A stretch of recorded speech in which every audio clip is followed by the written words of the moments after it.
आपको मैं जो बता चुका हूँ, कुछ और दूसरी बात मैं बता रहा हूँ जो जीवन में आपके लिए बहुत जरूरी है।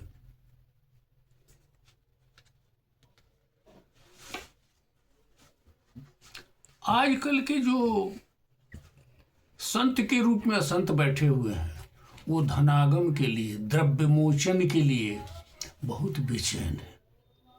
पहले साइकिल नहीं थी, साइकिल हुआ, उसके बाद मोटरसाइकिल हुआ, उसके बाद वो लोग अब कार खरीद रहे हैं, कार खरीदने के बाद हेलीकॉप्टर खरीद रहे हैं, ये भूमियान जिसे कार कहते हैं, वायुयान, और उसके बाद ये वैकुंठ यान भी खरीदेंगे, गोलोक यान भी खरीदेंगे। अरे धनागम का साधन भक्ति नहीं है, परमात्मा का मिलन नहीं है, ये पथ निर्माण नहीं है, पथ भ्रष्ट करना है। श्रीमद् भागवत गीता में नोट कीजिए 10, 27, 15, 17 में आप देखिएगा, ते भ्रंस्यामि संपदा भयो यस्य एषा मनुग्रहं गम्यताम शक्र भद्रम व क्रियाताम मे अनुशासनम। मैं, भगवान क्या कह रहे हैं, मैं जिस पर अनुग्रह करना चाहता हूँ उसे सुवर्ष भ्रष्ट कर देता हूँ। इंद्र तुम्हारा मंगल हो, अब तुम अपनी राजधानी अमरावती जाओ और मेरे आज्ञा का पालन करो। जब उसको घमंड हुआ था, ब्रज को तंग किया था, जब गिरी को उंगली पर श्री कृष्ण ने रखा और सारे गोप बालाओं को, गोपांगनाओं को उन्होंने उनकी रक्षा की। कृष्ण जी यहां तक कहते हैं अपने माता पिता को, कर्म न जायते जंतु कर्म न विलीयते सुखम दुखम भयम क्षेमम कर्मण्येवाभिपद्यते। पिताजी, प्राणी अपने कर्म के अनुसार ही पैदा होता है और कर्म से ही मर जाता है। उसे उसके कर्म के अनुसार ही सुख दुख का, भय और मंगल के निमित्तों की प्राप्ति होती है। सेवा, सुकर्म, दान और मदद में, न कि एकत्रित करने में। प्रभु की याद करते हो क्या? द्रौपदी की कथानक, द्रौपदी की घटनाएं तुम्हारे नजरों में नहीं है कि द्रौपदी एक हाथ से साड़ी पकड़ी थी और एक हाथ से कृष्ण को पुकार रही थी, तब तक उन्होंने मदद नहीं किया। लक्ष्मी पूछी कि आप क्यों नहीं मदद कर रहे हैं, तो क्या कहा उन्होंने, आधी अपनी शक्ति लगाई हुई है और मुझे भी पुकार रही है, जब पूर्ण रूप से मुझे स्मरण करेगी तब मैं उसकी मदद करूंगा। तब द्रौपदी दोनों हाथ से कही, या भगवान, हे कृष्ण, हे अच्युतम, हे नारायण, मेरी मदद करो। तो साड़ी का चीर बढ़ने लगा। हो, तुम अंगरक्षक रखते हो, अरे भगवान की भक्ति और अंगरक्षक, कितना तुम लोग तमाशा कर रहे हो। और ये भक्तजन जो पहुंच रहे हैं वो कैसे अंधभक्त हैं, जिनके समझ में ये बातें नहीं आ रही हैं, जिनमें पढ़े लिखे ज्यादा से ज्यादा पहुंच रहे हैं।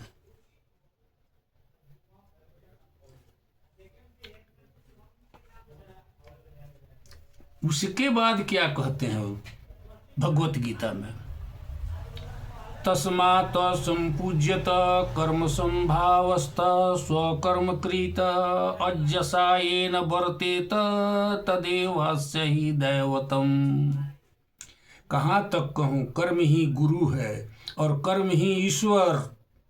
इसलिए पिताजी, मनुष्य को चाहिए कि पूर्व संस्कार के अनुसार अपने वर्ण तथा आश्रम के अनुकूल धर्मों का पालन करता हुआ कर्म का ही आदर करें। अल्लाह के नुमाइंदे कुरैशी हैं, मल्लाह मछली मारता है, उसका कर्म है, वो पापी नहीं है। पापी वो है जो भगवान के नाम पर ठगैती करता है, लोगों से द्रव्य मोचन कर रहा है, एक कथा को बराबर सुना रहा है, न लेकर कुछ आए हो न लेकर कुछ जाओगे। अरे लेकर तो तू श्वास आया है, छोड़कर तू श्वास जाएगा। स्वतः बीर्ज से तुम यहाँ स्थापित हुए हो और बीर्ज दे करके संतान पैदा करके यहाँ संतान छोड़, उसको संतान दान यानी वीर्य दान करके जाओगे तो दान करके जाओगे, और लेकर श्वास आए हो, क्या नहीं लेकर आए हो, क्या लेकर नहीं जाओगे, क्या तमाशा है।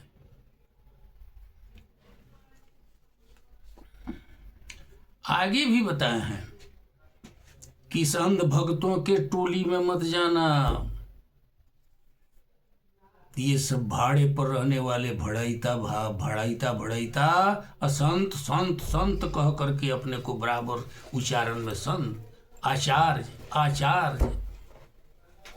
अरे किसी प्राचार्य से तो तुम लोगों को मुलाकात नहीं हुई जीवन में, और आचार्य कैसे बन गया। कॉलेज का मुंह देखा नहीं, अब सोचते हो कि कबीरदास हो जाएंगे। Kabirdas was a dam care, वो मस्त मौला थे, वो अनुभव से अपना बताते थे। इस पत्थर को मत पूजो, उससे बढ़िया जाता है जिससे पीस करके अन्न गेहूं का आटा रोटी बनाकर खाते हो। मुसलमानों को उन्होंने बताया कि अरे इतना जो चिल्लाते हो माइक में, अल्लाह बहरे नहीं है, उनको कान है, उनकी कान की झीली नहीं गई है, वो सुनते हैं, धीरे से बोलो। और हिंदुओं को बखेड़ाबाजों को बता के गए मन न रंगाए रंगाए जोगी कपड़ा, दाढ़ी बढ़ा के बन गए बकरा। ये पीला वस्त्र, लाल वस्त्र, गेरुआ वस्त्र, काला टीका भभूत लगाओ तो शैव धर्म, उजला लगाओ तो वैष्णव धर्म, खड़ा लगाओ तो कृपालु जी महाराज। ये सब तमाशा जो है, या ऐसा नहीं, क्या कहते हैं, आजी सये कत्रम भावम यस्वत्वन्नमुपजीवति, न तस्माद विंदते क्षेमम जारम नार्सति यथा। वर्तते ब्राह्मण विप्रो राजनयो रक्षा भुवः, वैश्वस्तुवती जीवे क्षुद्रस्तु दीज सेवया। जिसके द्वारा मनुष्य की जीविका चलती है। गौतम बुद्ध को वो कसाई कुरैशी क्या कहा था, मांस काट रहा था तो ये गुर्रा के देख रहे थे, कहा गए हम गाछ पर के बगुला नहीं है कि ताक दोगे तो जल के गिर जाएंगे, हम अपना कर्म कर रहे हैं, हमारे बाप दादा यही कर्म करते हुए आए हैं, काटना है, वो काटता है। अर्जुन को गीता में क्या समझाया गया कि तुम किसी को नहीं मार रहे हो, तुम न मारने वाले हो और तुम किसी के द्वारा मारे जाओगे। तो जो भी जो कर्म करता है वो ईश्वर के द्वारा होता है, अपने से कुछ नहीं। अब बताया, जिसके द्वारा मनुष्य की जीविका सुगमता से चलती है वही उसका इष्ट देव होता है।